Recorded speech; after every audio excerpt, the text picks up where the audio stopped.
রান্না হবে মানেই পনির হবে, এটা মাথায় সবসময় থাকে।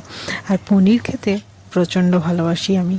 আগে শনিবার করে যখন বাড়িতে ভেজ হতো কিংবা বৃহস্পতিবার, তখন কিন্তু পনির মাস্ট ছিল। তো আজকে রথের জন্য, মানে উল্টো রথের জন্য বাড়িতে সব ভেজ রান্নাই হচ্ছে। তাই জন্য আলুর দমের পাশাপাশি পনিরও বানিয়ে নিয়েছিলাম। পনিরটা একটু পোস্ত দিয়ে খেতে বেশি ভালোবাসি। পনিরের সাথে যদি একটু ডুমুডুমু করে আলু দেওয়া যায় মন্দ লাগে না কিন্তু। আর পোস্ত যখন পড়ছে, আলু পোস্তের মতো কিন্তু একটা ফিলিংস আসেই। তোমরা কিভাবে পনির রান্না করো অবশ্যই কিন্তু জানিও। ভিডিওটা তোমাদের ভালো লাগলে অবশ্যই একটা লাইক করো, কমেন্ট করো, আর পাশে থেকো।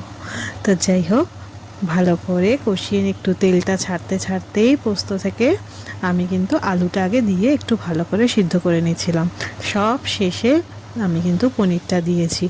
আর তোমরা আরও একটা জিনিস নিশ্চয়ই দেখেছো, পনিরটা আমি ভেজে নিয়ে একটু গরম জলে কিন্তু রেখে দিয়েছিলাম, তাতে পনিরটা কিন্তু খুব সফট থাকে। তোমরা কি এমনটা করো? যদি না করে থাকো করে দেখো, বেশ ভালো লাগবে। উপর থেকে কাসুরি মেথি আর